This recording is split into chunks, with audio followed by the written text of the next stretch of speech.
I definitely think that each of the three branches of the government in the US and the three branches in England, you have the parliament, you've got the monarchy, and you have the courts.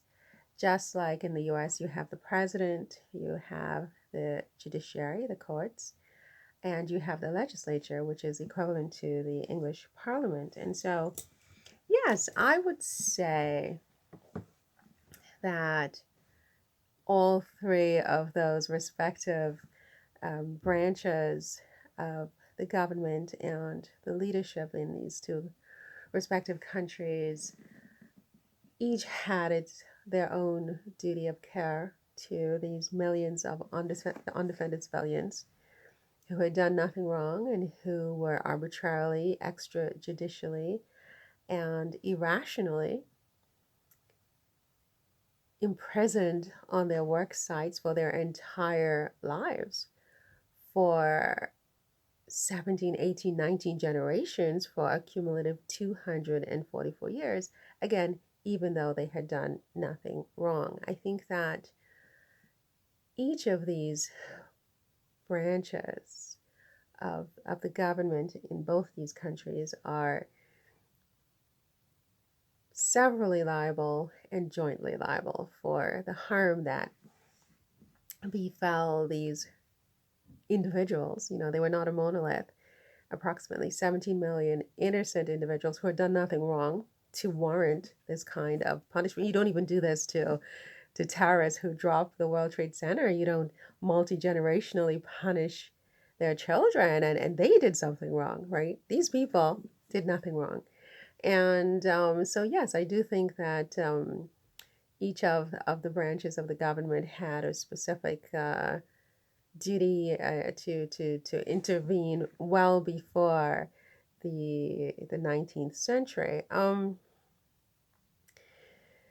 I mean, in the U.S., for example, you have the president, you have the legislature, the Congress, and you have the courts. And the president, prior to Abraham Lincoln, God bless him, could have issued some kind of presidential executive order well before 1863 and could have not only freed these imprisoned workers, but also um, commanded um, that they be retroactively compensated for their work.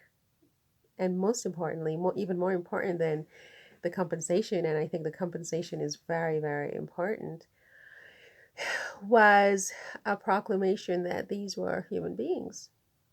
A simple thing as that, as simple as that seems to people listening to me today, is still important. It still needs to be done. It has never been done.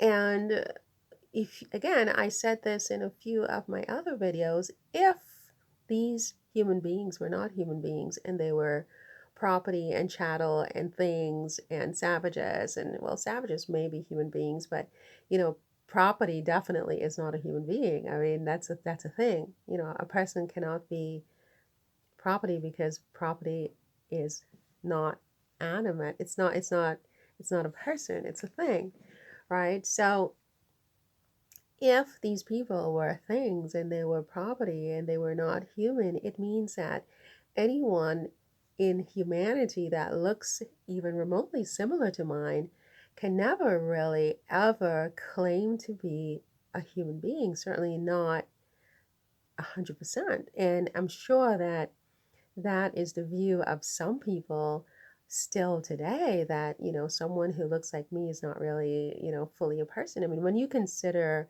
how some members of the law enforcement, some police officers, not all, because not all are inclined to behave in the way that those, such as the ones that you know killed George Floyd and others like him.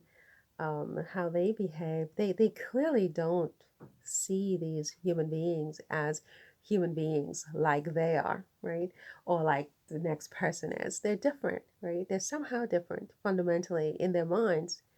And I think, as I said, this traces its roots back to this issue, this enslavement of millions of people with the statutory and apparent authority of the government, and the government's failure subsequent to Lincoln's Emancipation Proclamation to properly educate its population about these human beings and to affirmatively declare these human beings to have been and still be part of our human family. I think that's very, very important for these respective governments, all of them, but in particular the United States and England, to go back and to say that. Even if they can't apologize, even if they can't bring themselves to pay reparations or whatever, they have to be willing to do that and to commit to ending the narrative about these human beings as being slaves who are owned because they know better. And if they don't know better, they ought to know better, especially as the authors of illustrious conventions such as the Universal Declaration of Human Rights and the International Covenant of Civil and Political Rights and the UN Charter and all of these, and even a Slavery Convention and all of the others that mention slavery as being a crime against humanity. If it is, then how do you justify continuing to teach children or allow children to be taught that these millions of undefended civilians who had done absolutely nothing wrong were owned and they were slaves? Of course, they were not owned, and of course, they were not slaves. A crime was committed against these people.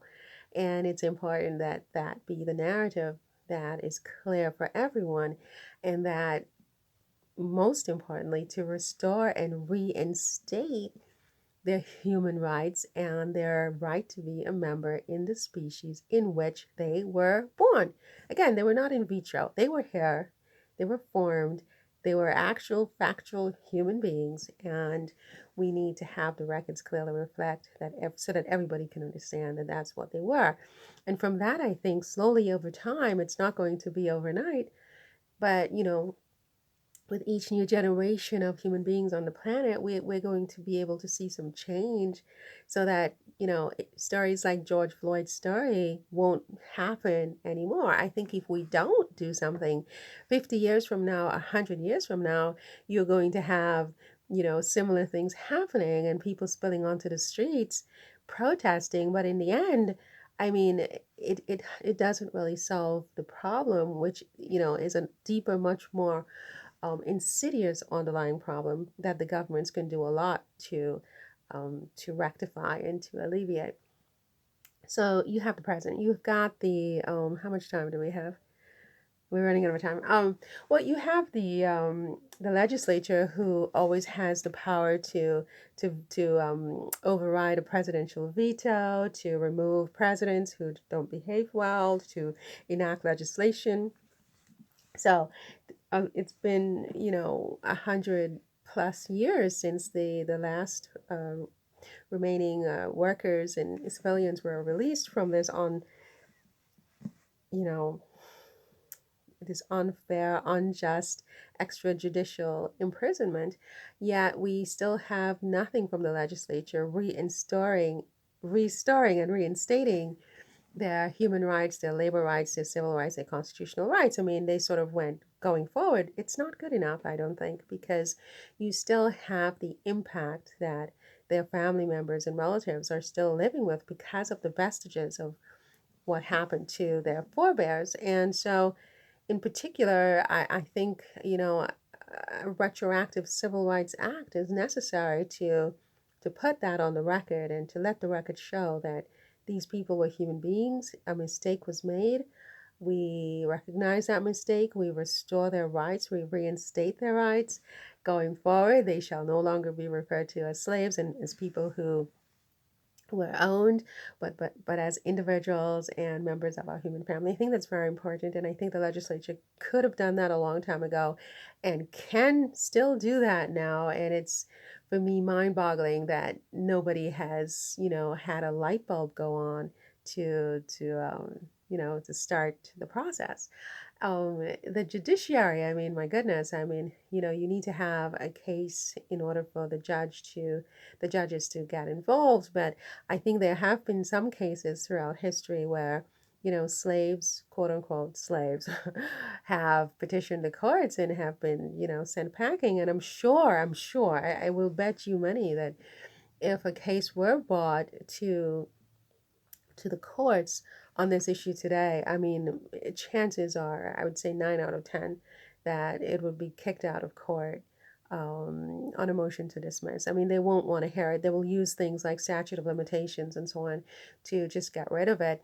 And I think that's a problem. I think that that's the role that the court plays in this injustice, is that the refusal to want to even listen, to hear anything having to do with it, and using excuses like statute of limitations when they know that that should not apply in this case, when we've never acknowledged that these people were even human beings who had the right to have rights. As for on the other side of the pond, I mean, the monarchy could have stopped this from day one, with because every law in England um, requires the assent of the monarch. Royal assent is what it's called. And so just one refusal to assent from the monarch could have stopped this from day one.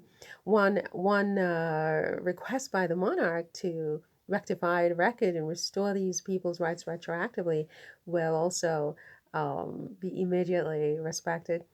The parliamentary supremacy doctrine in the UK makes the parliament perhaps the most powerful branch of the government. How much they could have done from day one, and how much they can still do now to make it right. Their refusal to act, for me, again, is mind-boggling, disappointing, maybe even shocking.